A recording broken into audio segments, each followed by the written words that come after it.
Hi,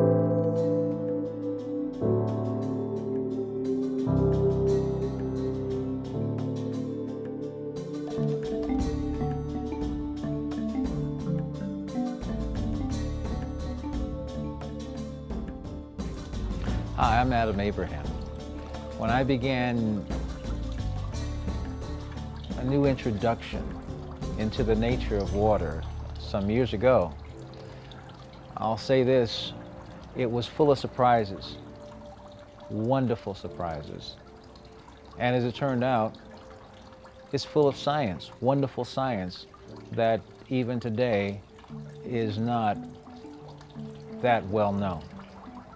That's what makes Water Codes, The Science of Health, Consciousness, and Enlightenment by Dr. Carly Nuday, a significant work. And that's also why I am pleased to continue our conversation. You touched on really totally where I was thinking. When you talked about the fact and the release of this extra, well, it was the release of these ions, the ion production that was made possible through motion or however way, but it came out in usable ions that actually could facilitate the breakup of those molecules. Those molecules are held together through charge, attraction. They're kept apart from others by repulsion, and this is happening every instant. These are and the environment is changing in every instant based on, well, what's new that showed up. Yeah, this present moment. And there also there's evidence that there is a natural proclivity among these elements to seek balance. So if a relatively entropic combination or pairing is happening, but ions are produced into the environment that allows for a release, the natural inclination is not going to go to something where there was a relative dissimilarity. It's going to naturally go to another element that is more similar to it. I'm making these as statements, and you're saying yes, but is this correct? Well, in a sense, Sure. you know, I mean, in a sense. So most of the time, it's held together by charge, or it's held together by sharing an electron. You know. Yes. But you know, it gets a little touchy when we start getting into chemistry, because you even look at like water's bonds, you know, the bonds between hydrogen and oxygen in water. We say that they are due to, you know, covalent bonds, you know, we're sharing an electron. We have electrostatic charge that, you know, assimilates these molecules in various forms. And then we have like these other seemingly unnamed hypothetical bonds that account for all of these other properties. So even just by looking at that, and I take it back here a lot, where if we look at the most common substance on our planet, and we still have a lot of unanswered questions, then I'm not sure that we should be looking at every other substance on our planet based on a lot of assumptions that still don't have answered questions.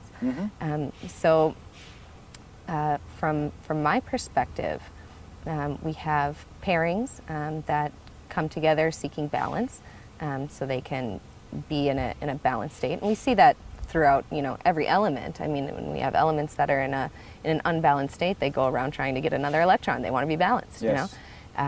So we see that in water. If the water is able to donate charge, then these pairings can be balanced separately.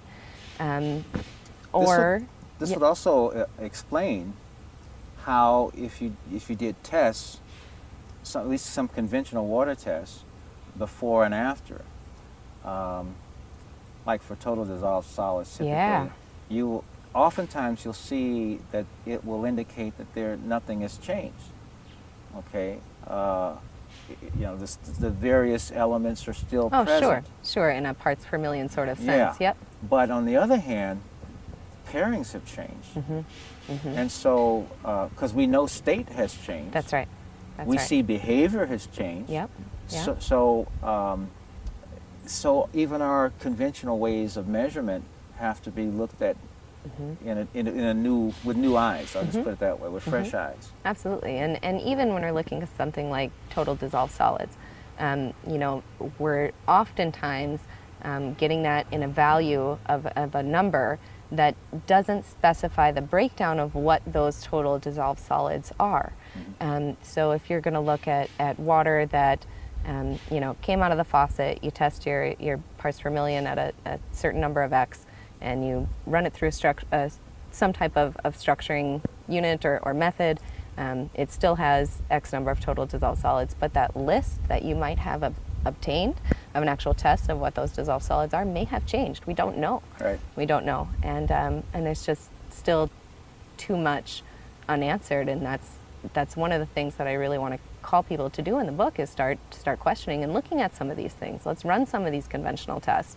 Let's experiment with different structuring methods and look at it with NMRs to see which one is invoking, you know, a better crystallographic pattern or a better mathematical harmony in its coherence of structure, and apply these various structuring methods to different types of agriculture and evaluate it that way. I mean, there's a lot of ways that we can go to really sort of establish what's happening and how we can better affect it. But that's where it's going to start. You know, that's really where it's going to start. And if the parts per million might be the same, the properties of the water have still dramatically changed. So are those total dissolved solids still going to have the same effect? Being in a structure that is different, you know, I would argue absolutely not. Right. So Our experience, our observation indicates things are different. Yep, that's right. Particularly, talk about hardness. That's a big issue relative to water and its state. Sure. And the phenomena of scaling, calcium, carbonate buildup, etc. And we see it happen time and time again, that the phenomena of calcification, of scale buildup, abates and reverses. Yeah. Yep. Yep. Yep. And we know this. There's a number of patents even just using magnets on steam boilers to reduce the amount of scale and buildup. You know, all those magnets are doing is providing a magnetic field that allows the water to maintain some kind of structure to prevent or reduce the amount of scale buildup. So if we're going to look at structuring, being able to reduce, reverse, or eliminate scale buildup, you know, we then still have to question, well, where did that scale buildup go? How come it didn't build up? What happened to those total dissolved solids? They stayed dissolved. They were able to maintain through the structure to be in a balanced state. You know, it's wide open for understanding and for experimentation and evaluation. One thing that I found helpful, and since it's us talking, it's okay for me to mention Walter Russell. Yeah. He described a bond called Ionic Bonds. And you could say these are nature's bonds, or I will say it, but that was my interpretation of what he said. But these ionic bonds are such that when certain elements come together that are essentially perfect matches, and when they come together they form cubes. Sodium chloride is one such bond that, or combination that forms a perfect cube. When they form a perfect cube, they lose their metallic properties. Interesting. No charge anymore either. Yep. They are paired. They are in balance. Yep. They're no longer a disruptive force. Yep. As it turns out, there is a system referred to as biochimic, I think it is, inorganic salts, developed or discovered, observed in the mid-late 1800s by a Wilhelm Schussler, who was a doctor. This is a gentleman that observed, studied the remains of cremated cadavers. He found that when all was said and done, with all the fire and brimstone and everything else on them, there were 12 salts. Salts. All that's left is Just salt. salt. Yep. Salt of the earth. Salt of the earth. And Yeah. there's an and audit trail we can actually track now. There is, and it's really interesting. I'm familiar with Schussler's work, and one of the things that's really interesting about seeing that all that's left after a body is cremated is salt. We can look at various ancient traditions that have had a common theme of the salt remains and the spirit is taken up with the waters, and that is like part of nature's cycle.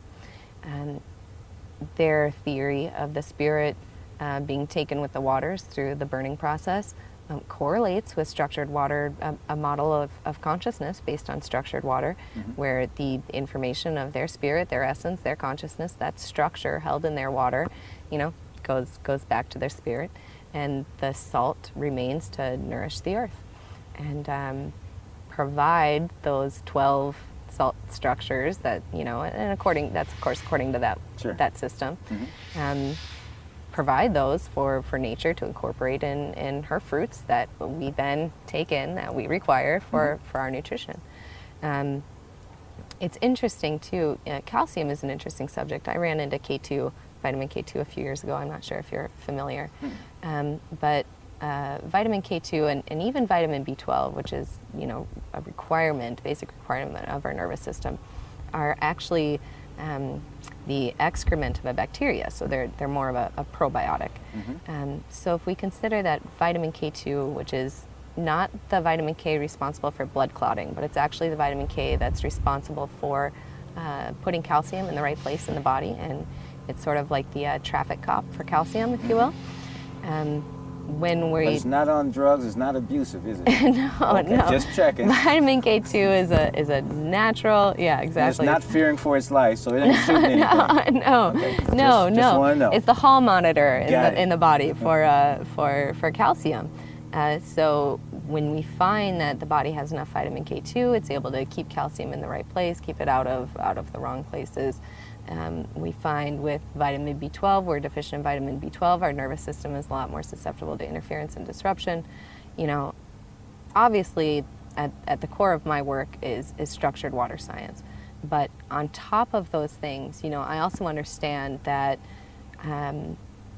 certain soil ecology allows for these things to exist in our fruits and vegetables. It's part of the amazing balance that we have on this planet, where everything that we need for our bodies to be sustained can be found through the foods that we eat, right, and the water that we ingest and the sunlight that we live under. So obviously in a perfect system, when we have perfectly structured water, harmonic for health, we're also developed and existing in an ecology that produces things like these B12 and K2. When we're in an environment where we're using bulk water to produce our agriculture, we're not supporting our microbiotics, we're not supporting our ecology, we're using chemical fertilizers, pesticides, and herbicides that destroy these things. It's no wonder that virtually every American is vitamin B12 deficient. Why are we surprised?